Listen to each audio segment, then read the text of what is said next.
आप लोगों ने जो दोस्त दिखाया है आप धन्यवाद के पात्र हो।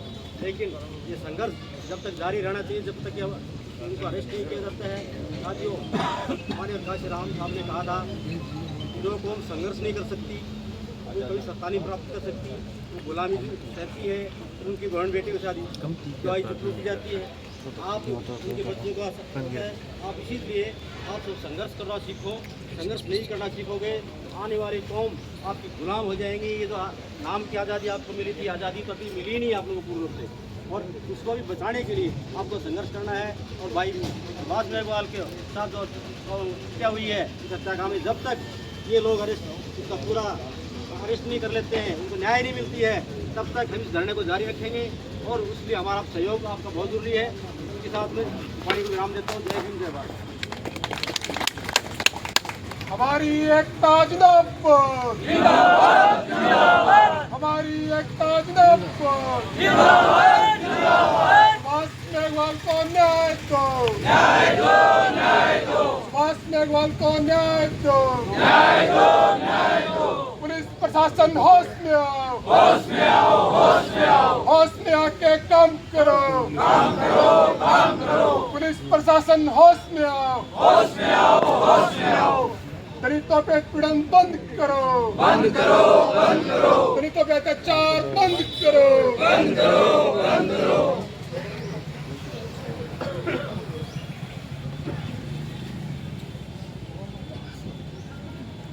का ज़मीर जिंदा है, जो एक समाज के या फिर इंसानियत के तौर पे आप यहाँ इकट्ठे हुए उनको न्याय दिलाने के लिए। साथियों, पूरे राजस्थान में जो अत्याचार, उत्पीड़न, दलित शोषित पिछड़ों पर जो लगातार हो रहे हैं, और ये जब से बीजेपी सरकारें हैं कुछ ज़्यादा बढ़ ही गए। ज़रूरत है हमें जागरूक होने की। जो भूमाफिया हैं, जो आपराधिक किस्म के हैं, बीजेपी सरकार के आने के बाद में सक्रिय हो गए और उनका जनता पे जो दमन, अत्याचार, शोषण वो बढ़ गया। झुंझुनू में भी बहुत से ऐसे कांड हो चुके हैं, काफ़ी धरने यहाँ लग चुके हैं, लेकिन परिवार को उचित न्याय नहीं मिल पाता। क्यों? क्योंकि ये जो प्रशासन है ये सरकार के अधीन होता है और उनके कहने के अनुसार ही कार्रवाई कर पाता है। इस मामले में भी देखें तो एक प्रशासन का व्यक्ति भी इसमें इन्वॉल्व बताया जा रहा है और अभी तक 9 दिन हो गए हैं इस घटना को घटित हुए। 16 मई की ये घटना है और हमारा साथी भाई कल उन्होंने अंतिम सांस ली और आज उनकी बॉडी झुंझुनू के मोर्चरी में है और अभी तक पुलिस द्वारा एक भी गिरफ्तारी नहीं दिखाई। क्यों? क्योंकि उन पर दबाव है। दबाव है, किस चीज़ का दबाव है वो तय बताए हमें कि हम पे ये दबाव है। क्योंकि जो हत्या हो गई है वो अपराधी है, चाहे वो पुलिस महकमे में हो या कोई भी प्रशासन में हो, वो अपराधी है और अपराधी को हमेशा सजा होनी चाहिए। इसी मांग को लेकर हम इकट्ठे हुए हैं इस परिवार को न्याय दिलाने के लिए। मैं तो गुजारिश करूंगा सभी लोगों से कि हमारे जो भी रिश्तेदार हैं, जो भी दोस्त हैं, उन सभी को यहाँ आने के लिए आमंत्रित कीजिए, क्योंकि ये सरकार ऐसे मानने वाली नहीं है। जब तक इनको ताकत नहीं दिखाओगे, जब तक इनको ये पहले के समय में जो जंग लड़ी जाती थी उसमें लोग हथियारों से लड़ी जाती थी, लेकिन आज के समय में ये सिर गिनाने की ज़रूरत है। ये संख्या बल अगर ज़्यादा होगा प्रशासन को हमारी मांगनी पड़ेगी और इस मामले में भीम आर्मी आज़ाद समाज पार्टी इस परिवार के साथ में खड़ी है।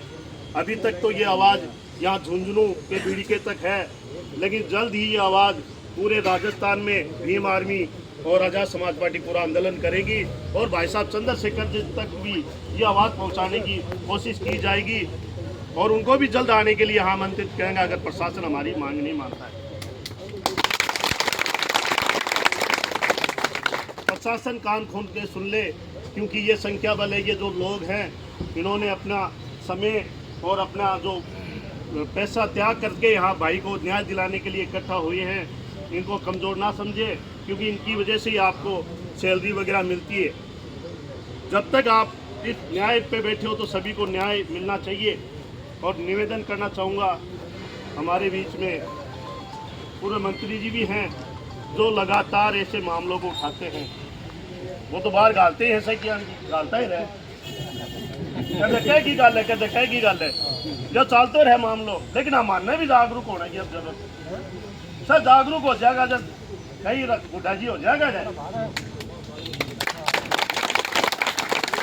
कापड़े ने जागरूक होने की। और जो भ्रष्टाचार है खड़ा है, कोई मामला हो गया बमान की बाहर गल जदी काम हो, और बाहर गल नहीं आज बैठे। सभी को धन्यवाद। जय भीम, जय भारत, जय संविधान।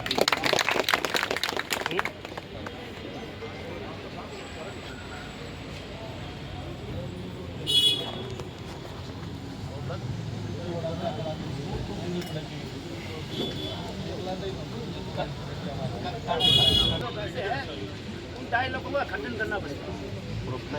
जितने भी डायलॉग बने हैं वो अपने समाज को और भारत के मूल निवासियों को धोखा देने के लिए बने।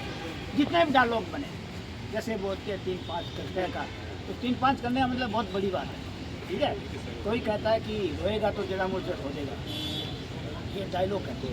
माँ कहती है बच्चे को कि हव आएगी, हव आ गया कान काट लेगी, बुच्ची आ गया कान काट लेगी।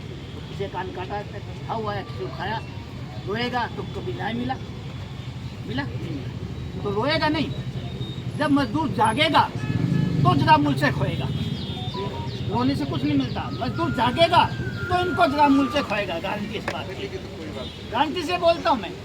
जैसे छोटा सा उदाहरण कल में चींटी का दिया, आज चींटी का फिर देता हूँ उदाहरण। चींटी है ना, वो किसी बिल के अंदर घुसी रहती है और सरफ कभी बिल बनाता नहीं। जब सरफ देखता आसानी से तो बिल में घुस जाता है, तो चींटी क्या करती है कि ये तो अपने को खाने के लिए आ गया, अपने लोग खाने के लिए आ गया, तो चींटी उसके मुंह पे हमला करती है पूरा, वो पूरी मुंह को काला कर देती है, मुंह बंद कर देता सांप का, तो मार मार के सिर वो सरफ खत्म हो जाता है। होता नहीं होता है, वो सरफ खत्म हो जाता है। आज तक हम रोते हैं, कभी न्याय मिला, बोलता है रोएगा तो जरा मुंह से खोएगा। हमारे को कमजोर करने के लिए इन डायलॉगों को ख़त्म करो और नए जो डायलॉग कहना है उनको अपने जीवन में उतारो और कहे हुए हमारे महापुरुष हैं उनके कहे हुए रास्ते पर चलो, तब ये समाज ऊपर उठेगा, अन्यथा नहीं उठेगा। क्योंकि इस भारत में 2 संस्कृति बसती है, एक बाहर की एक अंदर की। तो बाहर वाली जो है हमेशा इस मजदूर को मजदूर बना के रखेगी। मजदूर का मतलब मजे से दूर, मजा नहीं लेने देगी। जब देश आज़ाद हुआ तो हम लोग आराम से रहने लगे, मजे भी लेने लगे, अच्छे मकान बना लिया, घर बार अच्छे बनाए, बच्चों को अच्छा पढ़ाया और हर तरह से हम खुशहाल होने लगे। तो अब ये जो इनको जो जलन हुई है सूट पहनने की, ये दोस्तों सूट पहनने की जलन है उनको, और कुछ नहीं है। इसलिए अगर इनको